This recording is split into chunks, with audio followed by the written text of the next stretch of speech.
Bonjour docteur. Bonjour madame la journaliste. Bonjour chers téléspectateurs. Sans santé mentale et bien-être, il n'y a pas de santé, dit-on. Saviez-vous, chers téléspectateurs, la majorité de nos populations aujourd'hui souffrent de maladies mentales.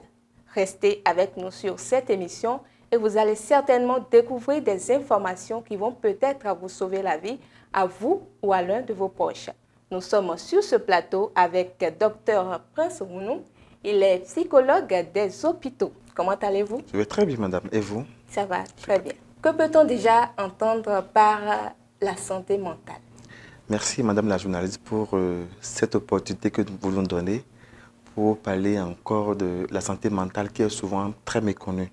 Déjà quand on évoque la santé mentale, beaucoup pensent que c'est une expression qui est liée spécifiquement aux initiés. Ou carrément, c'est une expression qui est liée aux malades mentaux, et les personnes qui sont malades et que l'on appelle malheureusement les faux. Alors que ce n'est pas de ça qu'il s'agit. La santé mentale concerne tout le monde. Et qu'est-ce que nous entendons par santé mentale?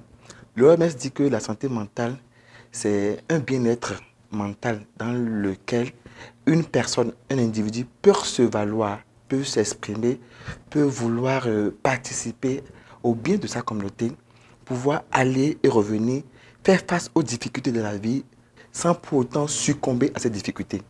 C'est simplement ce qu'on appelle santé mentale. Merci, docteur. Et quelle est, selon vous, l'importance de prendre soin de sa santé mentale?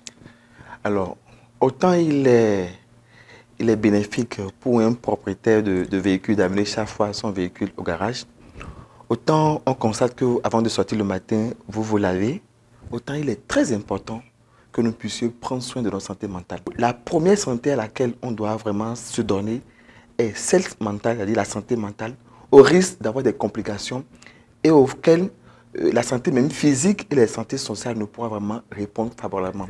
Du coup, il est très capital pour toute personne de prendre soin de sa santé mentale en s'adressant aux professionnels de la santé mentale, c'est-à-dire les psychologues, les psychiatres et autres acteurs de la santé mentale, pour pouvoir trouver les astuces, trouver les voies et moyens pour pouvoir prendre soin de sa santé mentale.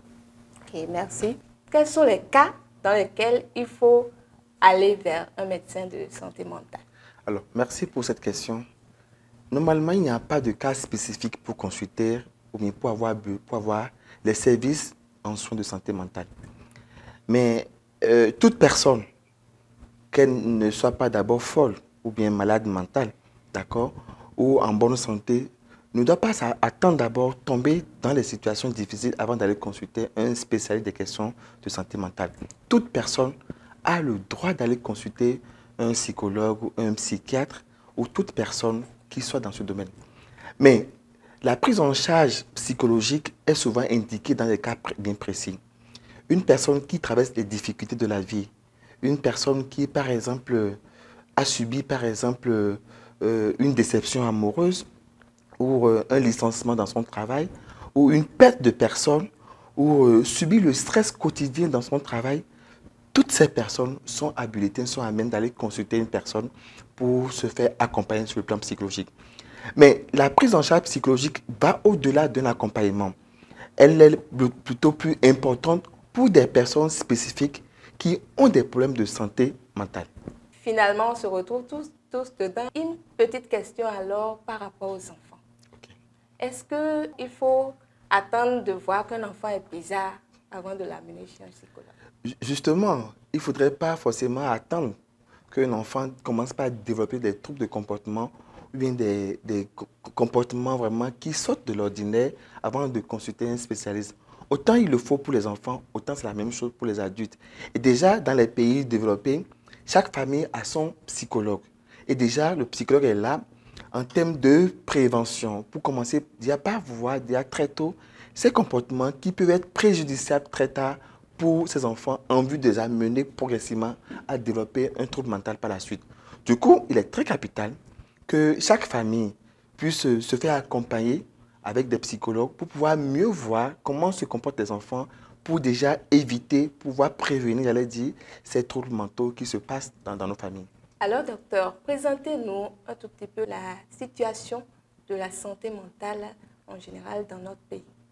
La situation de la santé mentale de nos populations peut être apprécié à divers niveaux.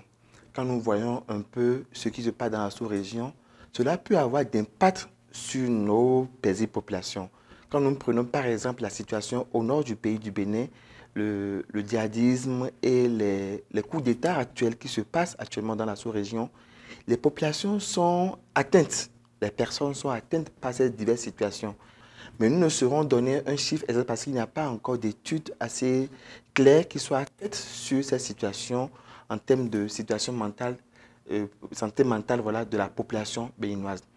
Ok. Et déjà, est-ce qu'au Bénin, nous disposons d'infrastructures qu'il faut pour prendre correctement soin de notre santé mentale?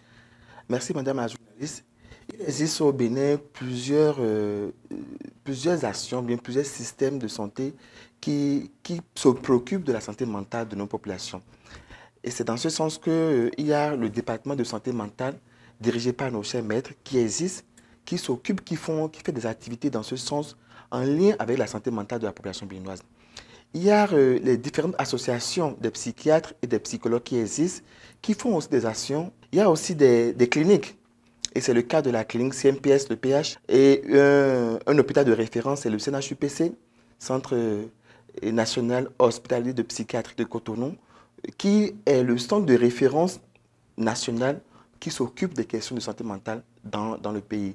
Il y a aussi des services de psychiatrie, pas un service de psychiatrie de CNHU, qui est aussi un service dirigé par nos maîtres qui font des actions dans le centre de la santé mentale au Bénin.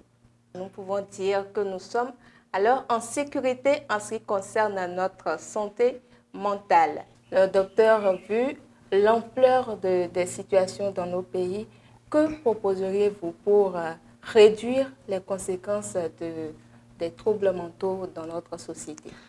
Merci pour cette question. Pour réduire les problèmes de troubles mentaux, il faudrait nécessairement passer par la prévention. On parlera d'abord de la prévention primaire. C'est toutes les actions que l'on peut faire pour empêcher la survenance d'un problème de santé mentale. Et dans ce sens, on peut déjà parler de l'accompagnement des enfants. Comment on peut suivre les enfants, même les enfants depuis leur bas âge, comment on peut accompagner un enfant pour qu'il ne rentre pas dans les déviances comportementales et autres. La seconde chose qu'on peut aussi faire, c'est la prévention secondaire, qui consiste à très vite identifier le problème de santé qui se pose et à pouvoir le confier à un professionnel de la santé, qui très bien saura mettre les thérapeutiques qu'il faut pour pouvoir récupérer cette personne, au risque que cette maladie ne se complique, ne s'aggrave dans le temps. Et ça, c'est la prévention secondaire. Et quand on parle de la prévention tertiaire, pour finir, c'est une fois que la maladie est installée, il faudra des mesures d'accompagnement pour que la personne, cette maladie ne rechute, ne revienne par la suite. Donc, autant voilà des choses que nous pouvons faire à 3 niveaux différents pour pouvoir réduire ou pouvoir accompagner ces personnes qui souffrent déjà des problèmes de santé mentale. Ok, merci beaucoup, docteur, pour ces informations. Auriez-vous un mot de fin pour nos chers téléspectateurs? Alors, nous vous remercions pour cette opportunité et nous pensons que la santé mentale est très capitale. Elle ne concerne pas seulement les professionnels de la santé, mais elle concerne tout le monde. Et tout le monde a droit à la santé mentale. Alors, merci beaucoup, docteur. Merci, madame la journaliste. Chers téléspectateurs, nous voilà à la fin de cette émission. Et avec les problèmes aujourd'hui de cherté de la vie, les parents qui sont obligés de courir dans tous les sens pour satisfaire le quotidien des enfants, il est important de marquer une pause de temps en temps, d'aller voir un psychologue pour mettre les pendules à l'heure avant de recommencer à courir. Prenez le rendez-vous très prochainement pour un autre numéro. D'ici là, portez-vous bien.